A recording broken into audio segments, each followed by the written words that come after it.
In today's video, I'm going to teach you how to add tracking codes in ClickFunnels 2.0. Whether you're a seasoned marketer or just getting started with ClickFunnels, knowing how to add tracking codes is an essential skill. This will help you collect valuable data that can be used to optimize your funnels and improve the effectiveness of your campaigns. So, let's dive right in and get started.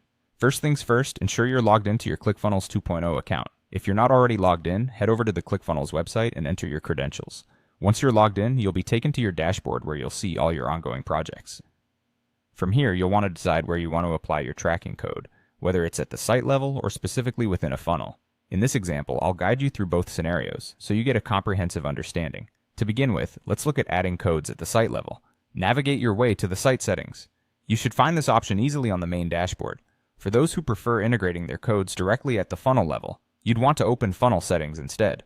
Both settings have a similar layout, so you'll still be able to follow along with ease. Once you're in the site or funnel settings, scroll down until you come across the section labeled Tracking Codes.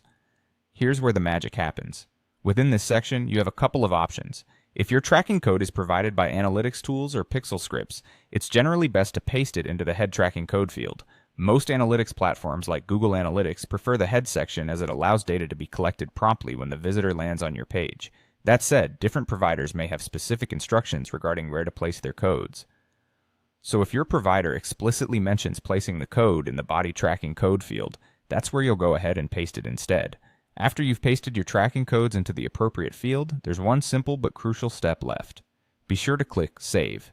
It might sound trivial, but failing to save your changes can result in lost time and data. Always double check that your updates have been saved before moving on. And there you have it, the straightforward process to add tracking codes to your ClickFunnels 2.0 account. Implementing tracking codes effectively helps you monitor user behavior, improve targeting, and ultimately drive more conversions. Feel free to revisit these instructions anytime you're integrating new analytics or pixel scripts. Thank you for watching, and happy funnel building!